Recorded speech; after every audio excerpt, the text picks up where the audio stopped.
I recently got here. At the beginning, I was doing my rehab in Turkey. But the closer I get to playing basketball, the slower the time goes by. So now I'm just working with the physios, with the coaches on court, and going, how's it going?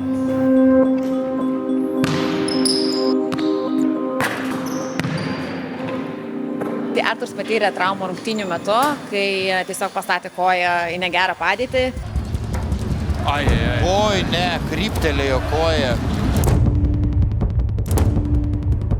Norėdamas išsaugoti kamuolį, tuo pačiu gavo rotaciją ir pažeidė vidinį išorinį raištį, tai MCL, visiškai pilnas plyšimas buvo ir girnelis suvaikščiojo, tai paprastai pasakius. Ir girnelis išorinis raištis taip pat buvo pažeistas, tai reabilitacija šiaip trunka nuo 3 iki 5 mėnesių.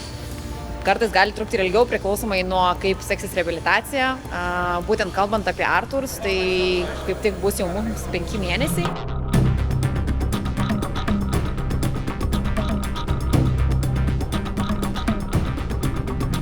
Well, me personally, I want to come back as fast as possible, obviously, but that's why I'm thankful that I have people around me that kind of stops me from myself, and it's difficult to say an exact date, but if everything goes the way it has to go, I don't know, maybe mid-April, late April, but it really depends on how the knee responds, and we are working high intensity now, and so far the knee's been responding well, so hopefully soon.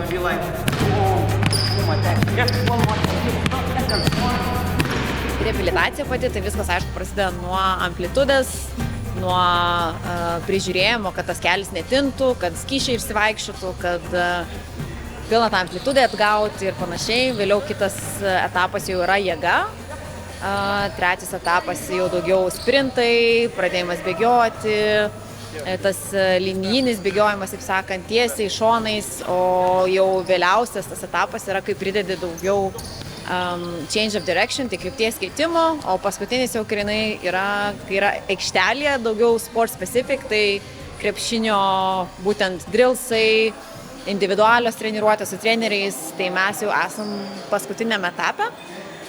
Dirbam su Marium Leonavičium ir tiesiog kartu dabar prižiūrim Arturs ir paskutinės 2 savaitės dabar dirbam su juo. Ir daugiau aikštelė, tiesiog suteikiam daugiau pratimų jam, kad jis galėtų pajusti tą kamuolį, ball dribbling.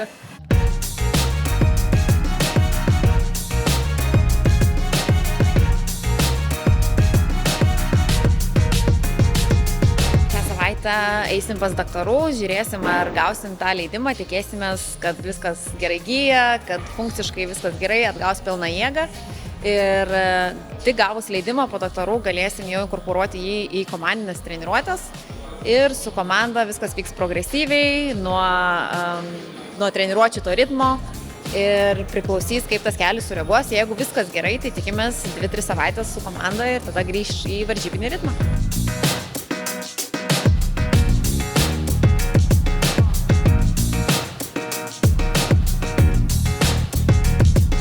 Well, national team, that's ahead in the summer. Obviously, I'm taking that in consideration.